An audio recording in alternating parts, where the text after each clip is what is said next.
Well, ladies and gentlemen of YouTube, I'm back. Well, I've actually been back. I've posted 3 videos since the natural disaster that's devastated the region. But I have missed, well, I haven't missed 2 episodes of The Walking Dead. I've missed reviewing 2 episodes of The Walking Dead because of that.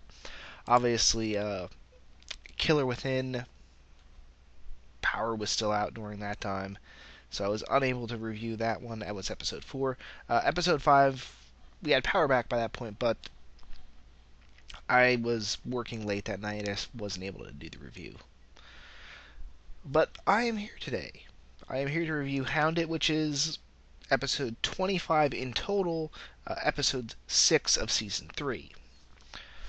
And interesting episode, to say the least. We've got to actually see some human-on-human fighting with Michonne and the crew from... They were officially like the research crew. I forget what they called them. But the crew of Merle and his group. Or Merle. I always call him Merle. Anyway, this is kind of what I would call the in-betweener episode. It's a character development episode. Very important, yes. Not as exciting as like having the fun stuff like the group, like Killer Within, where we got to see some really important people go. In this one, it's an in-betweener. No one important kind of dies. We just get a little bit of character development, which is very important, as I said before. We finally get to see,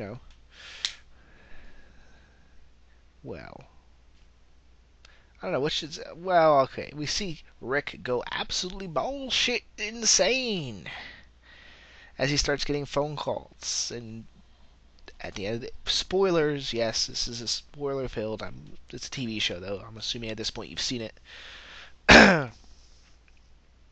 Yeah, it turns out he's getting phone calls from all the previous, or not all the previous, but people that he has lost over the course. And he thinks it's true. Although it's kind of weird that Herschel comes in and talks with him, and he actually says he's receiving phone calls on the phone, and Herschel even picks up the phone and is like, it's dead. Okay, Rick. Well, but you sit here. You might want to, I don't know. You might want to, guys, Rick's gone crazy. He's hearing shit. So it's glad. It's weird. It's kind of weird that he did that. Sorry, I feel my voice also might sound a little weird. It's because I'm somewhat fighting a cold, or getting over fighting a cold, I should say. So that's why my voice sounds a little strained today, and I probably sound a little out of it too. But what are you gonna do? So this will probably be a quick review in that case. We of course see Michonne finally breaking. We actually gonna see now kind of how they're gonna merge the governor stuff and the prison stuff.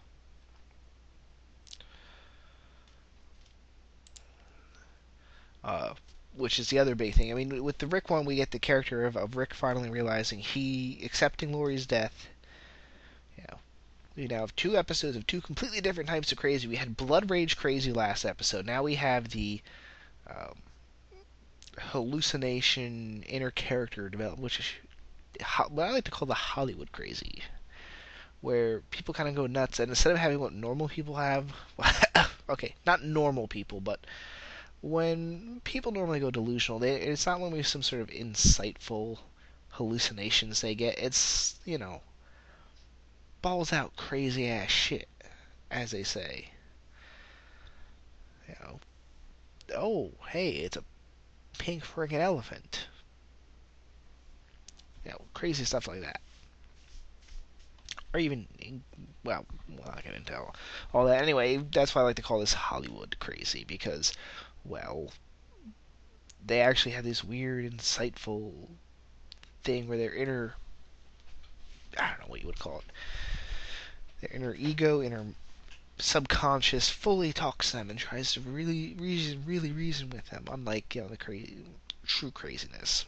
But hey, whatever, it's Hollywood. It doesn't break your suspension of disbelief if you're aware of it. Sorry about that. Anyway, the other, of course, big one is we see Michonne. She breaks away from that group. We had the fight with Merle there. You see, kind of one thing. Actually, I also watched the Talking Dead afterwards. I think they bring up a good point that I didn't think of myself. But like, what is with Merle's killing of the Brazilian guy? You know, is he really afraid of Michonne? Or is he just that ruthless? Or is he afraid of the governor and him being disappointed? You know, it's an interesting thing to look at. What part of that action is Merle's character? Is that fear? Is that ruthlessness? Because I thought they were going to try to start humaning up Merle. That maybe he could, you know, it's not just this cruel, ruthless guy. You know, he does stuff under the governor's orders, yes, but we see him questioning the governor at points. And I thought they would kind of keep him, you know, we would believe that he would easily kill somebody for his own gain, but we wouldn't see it type of a deal like we see here. Uh, or if he kills or participates, like when they killed the National Guardsman, he was part of the larger group, and it was the governor issuing the orders, and we can kind of excuse, as a character perspective, we can kind of excuse Merle for participating in that. And he was just another one of the shooters. But that one's kind of very cold-hearted there. And I guess with the rivalry now with Michonne, can he really rejoin the group? Can he join with Rick Shoes? Because I thought that's what they were setting up. I thought that's what they were planning on doing, was maybe him eventually breaking away from the governor in order to join his brother. Now, they might still do that. But I think for him getting fully reintegrated into the group after that, it's going to be harder for the audience, I think, to accept that, even though most people really love Merle. That being said, I do still think that they're going to wind up using Merle as the one that kills the governor, if they decide to kill the governor. Which, I said before, spoilers, in the comics, the governor winds up eventually getting killed. In the comics, it's specified like a random girl, but I think in this one, it's, well, not a random girl, but one that doesn't have a whole lot of characterization. In this one, it would make more sense if at some point he's forced to choose between his brother and the governor, and he chooses Daryl. We've still got a lot of time to come seeing that, though.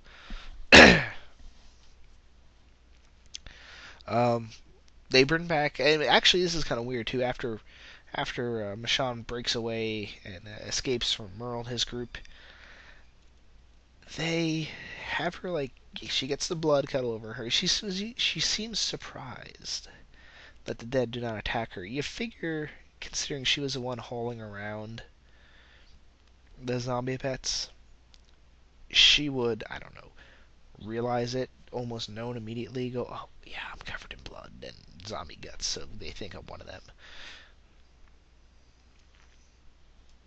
And she just seemed a little too surprised for me. I think next episode, speaking of Michonne, is going to be the episode that'll excuse me, is going to seal whether I like her or not. When we finally get her with a new group, when she finally meets the group, when she meets Rick and everybody else, might this be the opportunity we have? Because thus far, I haven't really liked her, and I think it's because, yeah, she's kind of right about the governor, but she's right for the wrong reasons. She really hasn't earned her distrust of the governor, and we have to leave, all that type of stuff. I think Andrea was right about a lot of her points on that.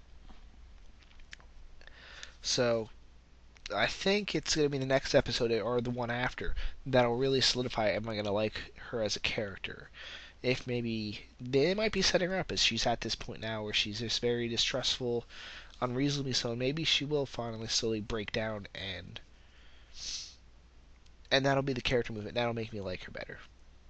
We'll see. And I don't think that's the overall character. It might be partially the portrayal. It's something to sit back and watch, I think. Like I said, next episode is going to be the one I'll make a call on that. But I have been critical of Michonne's portrayal in the TV show. Part of that might be harder to transfer that particular comic character to live action as much, because you can do a lot more with that image, that still image. If that's just a snapshot. It's easy to work with that as an artist to make a character. When you're only shooting, you can have a very silent character that speaks a lot through silence. It's easier to do that in drawing than it is as an actress trying to pull that same stuff off. Just because you can play a little bit more with shadows and coloring and all that fun stuff. And while you can, of course, do that in filmmaking to a great degree, it's a lot harder, and it sometimes isn't practical. You know, it's easy to do impossible shadows when you're drawing and stuff like that. But I digress. It's also, for the person that's supposed to be quiet, it's easy to do quiet in a comic book format. Because, yes, she does speak every now and then, but the way the reader says it, we don't see it as much. I don't know. That might be why. Like I said, we'll wait till next episode. I think I wasted a little too much time with that one. Of course, we have Andre and the Governor getting it on. That was foreseeable. Interesting, she hooks up with him, and it'll be interesting to see what if we have her choice now because she's really kind of solidifying her position in the town. Although at the same time, she is, how should I put it? That was interesting with the scene where she's on the wall, and she kind of really decides to prove herself. It's a very quick scene, and they might have rushed it a little too much. I think to prove her competitiveness, her enthusiasm she sometimes gets, like she had with Dale. So it'll be interesting to see what she does. It might be Lori that actually kills the governor. Now that I'm thinking about it, they might be building it up for that, because I think it was not Lori. Andrea. I think it might be Andrea that kills the governor. That'd be kind of weird if Lori comes back from the dead just to kill the governor. Burst out of that zombie's stomach. Which, by the way, that zombie must have eaten her bones too, considering what was left on the floor. But I digress. And of course, the biggest reveal of this is that, of course, Carol made it, which I have been arguing that people have been, like, everyone's going, well, they buried her. I didn't see her. I was like, wait a minute, I didn't see Carol get bit or anything. I saw her get locked in the door, and the zombie kind of, that happened. So I was like, when the fuck did she die? And I tried rewatching him, like, okay, doesn't show her they died. They buried, and then they put the grave in. I'm like, what the how did they kill her off like that? Because she's one of the main characters. Normally, if a main character dies, they spend some time on that. And then, of course, to reveal. So if their goal was to trick people into thinking she actually was dead, it worked. With about everyone that I know, except for me. Everyone else went with the group and like, oh yeah, Carol must have died. I called it. Okay, I don't have to prove to you two, but any friends of mine that might be listening, I called it. So it was nice to see her alive. Kind of weird she didn't say anything, I guess. I guess at that point she's supposedly so dehydrated and out of it that she wasn't able to do much. Although I did kind of trick me is I saw that, like, when he was when Daryl's supposed to be opening, like, he's about to open the door, I was like, oh, they really are gonna show. I thought for a second that they were gonna show her as a zombie, and like, I sort of been like, when did she get bit? But this is actually, that was a good move, because now it makes, of course, T-Dog's sacrifice mean something, as opposed to being rather this waste. So, good on T-Dog.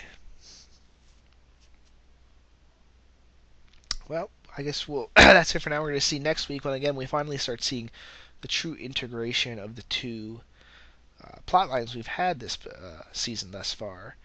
And of course, When the Dead Comes a Knocking, interesting title, probably referring to either, how both groups assume the other parties are dead, and now they're meant to come see that. So it'll be very interesting. And then, of course, we have one more episode, I think, before the mid-season break, as I've been informed that other people have been telling me that it's not an 8-season, it's not 8-episode season this time. It is longer. It's like 20-some episodes. Yay! So this is more of a mid-season break, and then we'll come back for the rest. I would probably imagine Made to Suffer would probably be. I'm thinking people like they escape, and then both groups are fully aware of each other, and then the rest of the season will be kind of maneuvering with the prison and the and the town. Although this is kind of seeming like they're going by very fast. I mean, what's the timeline on this? I mean, we're 6 episodes in, but I think it's like only like 3 days have gone by, something like that. Very intense, fast-paced show when you really think about it. It's like 3-4 days, I think, from the start of the season. So this will be interesting. And I think in the comics, like they were in a prison for a while, like enough to start growing crops, if I remember correctly. Well, I think I've spent enough time talking about this, so you can hear my voice is kind of going. So, signing off for now. Let's tune in for next week.